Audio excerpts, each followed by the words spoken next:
বন্ধুরা, মন যাচা চ্যানেলে আপনাদের সবাইকে স্বাগত। আমি পারমিতা। আজকে অনেক দিন বাদে আবার একটা ভিডিও আপনাদের সামনে নিয়ে এলাম। এই ভিডিওটা আপনাদের আশা করি সকলের পছন্দ হবে এবং সকলেরই খুব প্রিয় একটা খাবার, মাটন রেজালা। তো এই মাটন রেজালাটা বানাতে গেলে কি কি লাগবে প্রথমে সেগুলো দেখি। এখানে নিয়ে নিয়েছি রসুন, আদা আর লঙ্কা। এই তিনটের আমি একটা ফাইন পেস্ট বানিয়ে নেবো। প্রথমে এই মাটন রেজালাটা বানানোর জন্য তো মাটন লাগবে। তো এখানে আমি 1 কেজি মাটন নিয়ে নিয়েছি এবং সেটাকে খুব পরিষ্কার করে ধুয়ে নিয়েছি। তো এখানে রেজালা বানাতে গেলে মাটনের পিসগুলো কিন্তু বড় নিতে হবে। খুব ছোট করলেও কিন্তু রেজালাটা ভালো হবে না। এবারে এই 1 কেজি মাটনের জন্য আমি এখানে 150 গ্রাম মতো টক দই নিয়েছি এবং দইটাকে খুব ভালোভাবে ফেটিয়ে নিয়েছি। নিয়ে মাংসটার মধ্যে দিয়ে দেবো। প্রথমে মাংসটাকে ম্যারিনেট করার জন্য এই ইনগ্রিডিয়েন্টসগুলো আমি দিয়ে দিচ্ছি। দইটা কিন্তু খুব ভালোভাবে আপনাদেরকে ফেটিয়ে নিতে হবে। এবারে যে আদা, রসুন আর লঙ্কার পেস্টটা বানিয়েছিলাম সেটা এখানে আমি দিয়ে দিলাম। এই লঙ্কাটা আপনারা আপনাদের স্বাদ অনুযায়ী দেবেন, যেরকম ঝাল আপনারা পছন্দ করেন সেই অনুযায়ী এটা দেবেন। এবার এর মধ্যে দিয়ে দিলাম অল্প একটু নুন। নুন আমি পরে দেবো, এখানে শুধু ম্যারিনেশনের জন্য অল্প একটু নুন দিলাম। দিচ্ছি 1 টেবিল স্পুন ঘি। এবারে দেখুন এখানে একটা আমি ছোট সাইজের জায়ফল নিয়ে নিয়েছি, এটাকে আমি গ্রেট করে দিয়ে দেবো।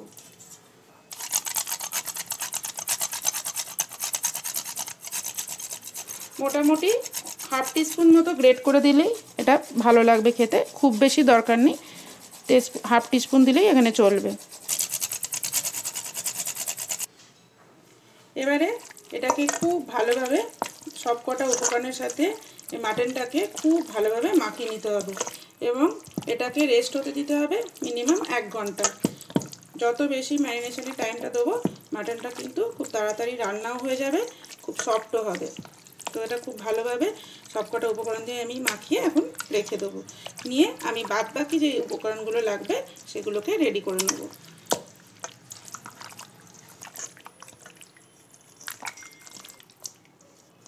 আমি সবকটা উপকরণ দিয়ে খুব ভালোভাবে মাখিয়ে নিয়েছি। এবার এটা 1 ঘন্টা রেস্ট হতে দেবো।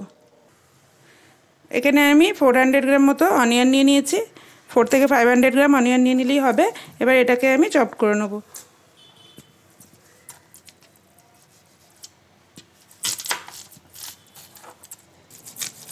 এবার পেঁয়াজগুলো এখানে কেটে নেব, তবে খুব বেশি ফাইন ছোট ছোট করে চপ করার দরকার নেই, একটু বড় বড় করে এটা কেটে নেব।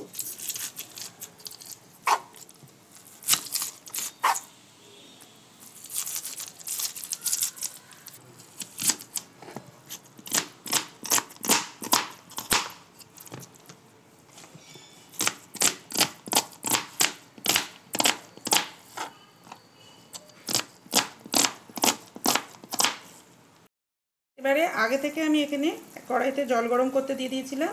এই জলটার মধ্যে যে পেঁয়াজগুলো কেটে রেখেছি এগুলো সিদ্ধ হতে দিয়ে দেবো। এখানে 10 মিনিট মতো এটা সিদ্ধ করে নিলেই এটা হবে, এর থেকে বেশি সিদ্ধ করার দরকার নেই। এই সিদ্ধ করে নিলে কি হবে, এই যে পেঁয়াজের যে ঝাঁঝটা সেটা কিন্তু আর থাকবে না, পেঁয়াজের মধ্যে একটা মিষ্টত্ব চলে আসবে। সেই জন্য এই পেঁয়াজটাকে ভালোভাবে সিদ্ধ করে নিতে হবে। রেজালাতে কিন্তু এই পেঁয়াজটা সিদ্ধ করেই দিতে লাগে, তবেই কিন্তু রেজালার আসল টেস্টটা আসে। এবারে কাঠবাদাম, কাজু বাদাম আর 2 টেবিল স্পুন মতো পোস্ত এখানে দিয়ে এটাকে জল দিয়ে 1/2 আওয়ার ভিজিয়ে রাখতে হবে। তারপরে এখানে এটাকে জল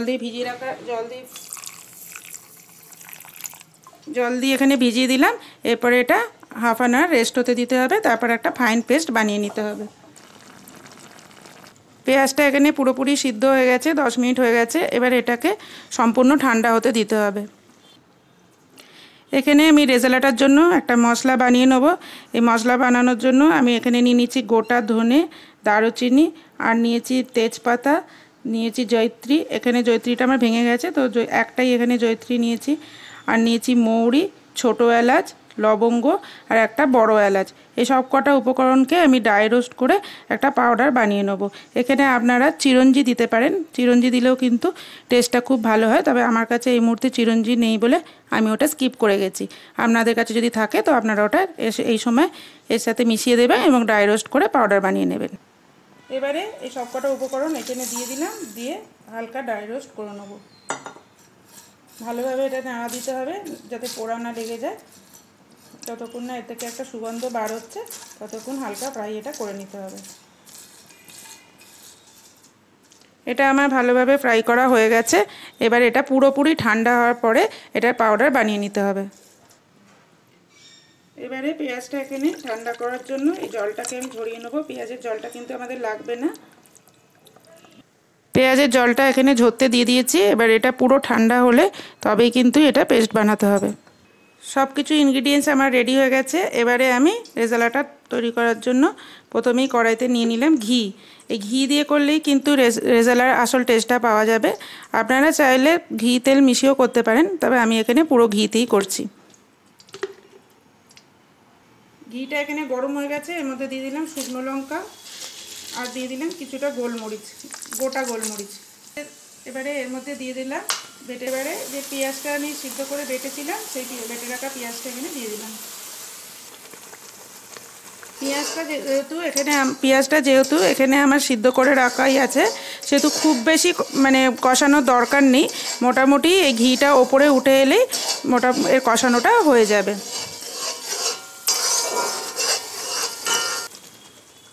দেখুন পেঁয়াজটা এখানে আমার কষানো হয়ে গেছে এবং ঘিটা ওপর দিক দিয়ে উঠে এসছে এবং ঘিটা ওপরে উঠে এসছে। এবারে আমি এর মধ্যে ম্যারিনেট করা মাটনটা অ্যাড করে দেবো। অ্যাড করে দিলাম, কিন্তু এই অ্যাড করার সময় একটা জিনিস মাথায় রাখতে হবে, গ্যাসের ফ্লেমটা কিন্তু একদম স্লো রাখতে হবে, যেহেতু এর মধ্যে দই দেওয়া আছে, নাহলে দইটা কিন্তু ফেটে যাবে। ভালোভাবে খুব মিশিয়ে নেওয়ার পরে তারপর গ্যাসের ফ্লেমটা আমরা জোরে করতে পারি।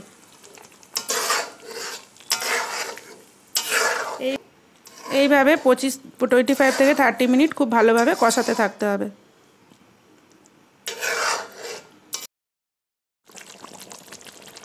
এবারে যে পেস্টটা আমি বানিয়ে রেখেছিলাম কাজু, কাঠবাদাম আর পোস্ত, সেই পেস্টটা এখানে দিয়ে দিলাম। এরপরে এর মধ্যে এই যে কাজু বাদাম বাটার যে ধোয়া জলটা এর মধ্যে অ্যাড করে দিলাম। দিয়ে দিচ্ছি এখানে হাফ টিস্পুন হোয়াইট পেপার। আপনাদের কাছে যদি হোয়াইট পেপার না থাকে তাহলে ব্ল্যাক পেপার দিতে পারেন, তবে এক্ষেত্রে যেহেতু এই রেজালাটা হোয়াইটই হয় সেজন্য হোয়াইট পেপার দিলেই কিন্তু বেটার। এবারে ভালোভাবে খুব মিশিয়ে নিয়েছি। মিশিয়ে নিয়ে এটাকে ঢাকা দিয়ে আমি আরও হাফ অ্যান আওয়ার এটাকে কষতে দেবো। এবারে এর মধ্যে আমি 1-2 কাপ দুধ দিয়ে দেবো। আমি এটা পুরোটাই কড়াইতে বানাচ্ছি। আপনাদের যদি হাতে সময় কম থাকে তাহলে আপনারা সেক্ষেত্রে প্রেশার কুকারেও এটা করে নিতে পারেন, তবে কড়াইতে এটা কষিয়ে কষিয়ে মাংসটা সিদ্ধ হলে সেটা কিন্তু খেতে অনেক বেশি ভালো হবে। অথেন্টিকভাবে কিন্তু এইভাবেই কড়াইতে কষিয়ে কষিয়ে মাংসটাকে সিদ্ধ করা হয়। আমি দুধ দিলাম। আপনাদের কাছে যদি দুধের বদলে আপনারা ক্রিম ইউজ করতে পারেন, তবে অথেন্টিকভাবে এটা কিন্তু দুধই ইউজ করা হয়, তো আমিও এখানে দুধ ইউজ করলাম। এবারে মাংসটা সিদ্ধ হওয়ার জন্য আমি আরও 1 ঘন্টা অপেক্ষা করব, আর মাঝে মাঝেই ঢাকা খুলে এটাকে নাড়াবো যাতে নিচে না লেগে যায়। যেহেতু কাজুর পেস্ট আছে, অনেক সময় কি হয় নিচটা ধরে যায়, সেজন্য বারবার নাড়া দিতে হবে। এটা প্রায় 80% মতো কুক হয়ে গেছে মাটনটা। এবারে এর মধ্যে আমি দিয়ে দিচ্ছি নুনটা পরিমাণ মতো যতটা লাগবে নুনটা আমি দিয়ে দিলাম। এখানে দেখুন এটা পুরোপুরি হয়ে গেছে, মাটনটাও আমার সিদ্ধ হয়ে গেছে। দেখুন মাটনের কালারটাও এখানে ছেড়ে গেছে, মাংস থেকে কালারটাও চেঞ্জ হয়ে গেছে, আর পুরোপুরি ঘিটা ওপরে উঠে এসছে। এবারে এর মধ্যে আমি দিয়ে দেবো যে সেই মশলাটা ভেজে রেখেছিলাম, সেই ভেজে রাখা মশলাটাকে আমি ঠান্ডা হওয়ার পর গুঁড়ো করে নিয়েছিলাম, সেই মশলাটা এখানে অ্যাড করে দেবো।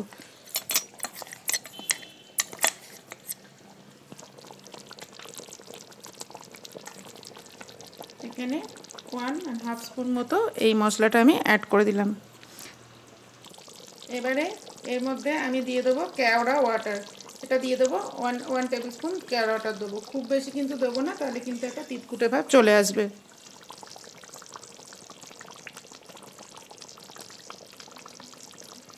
এখানে কেওড়া ওয়াটারটা আমি দিয়ে দিচ্ছি। দিয়ে এটাকে ভালোভাবে একবার মিশিয়ে নেবো। কেওড়া ওয়াটারটা দেওয়ার পর খুব বেশিক্ষণ কিন্তু আর এটাকে ফোটাবো না।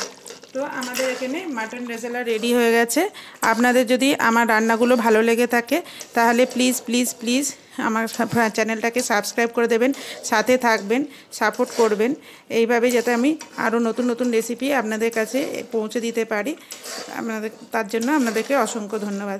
গিয়ে অনেক অনেক দাম দিয়ে এই মাটন রেজালা না খেয়ে বাড়িতে এইভাবে একবার বানিয়ে দেখুন। আর যদি বাড়িতে বানান অবশ্যই আমাকে কমেন্টে লিখে জানাবেন যে আপনাদের কেমন লাগলো। এতক্ষণ সাথে থাকার জন্য, ভিডিওটা দেখার জন্য অসংখ্য ধন্যবাদ। Thank you for watching.